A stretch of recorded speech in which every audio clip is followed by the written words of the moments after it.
দূর খারাপ চিন্তা। খারাপ চিন্তা বলতে কি ভাই, আমি পড়লাম 3 ঘন্টা, যাই আধা ঘন্টা একটু রিলস দেখতেই পারি, আমার মনে হচ্ছে।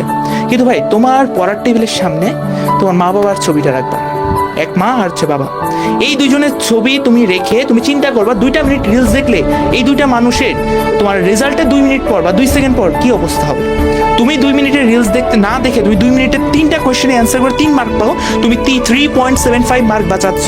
তুমি ভাই অনেক বড় সেকেন্ড পর আমার নিজের বাবা মার চোখে ভাই পানি ছিল। এই চোখের পানিটা যারা দেখতে পারে তারাই বুঝে যে আগে চান্স পাও, চান্স পাই ওই ভাইরা কি কার জন্য চান্স অন্তত পক্ষে ভাই বাবা মার জন্য করো। বাবা মা তো তোমার এই 18 বছর পর্যন্ত তোমাকে সহ্য করছে, তুমি যত প্রকার আবদার করছো সব রাখছে, তুমি একটা আবদার রাখতে পারবে না? একটা আবদার রাখার জন্য কি 3 মাস তোমাকে 3 বছর কেউ খাটতে বলতেছে না, তোমাকে পিএইচডি করতে বলতেছে না কেমিস্ট্রির উপর, তোমাকে বায়োলজির উপর, তোমাকে বিএমএসসি পাস করতে বলতেছে না, তোমার 3 মাস পড়তে বলছে। যা পড়ছো ওইটাকে ভালো করে জাস্ট রিভাইজ করতে বলছে। এই রিভাইজটা যদি 3 মাস করো ভাই, 3 সেকেন্ড আনন্দের জন্য করো,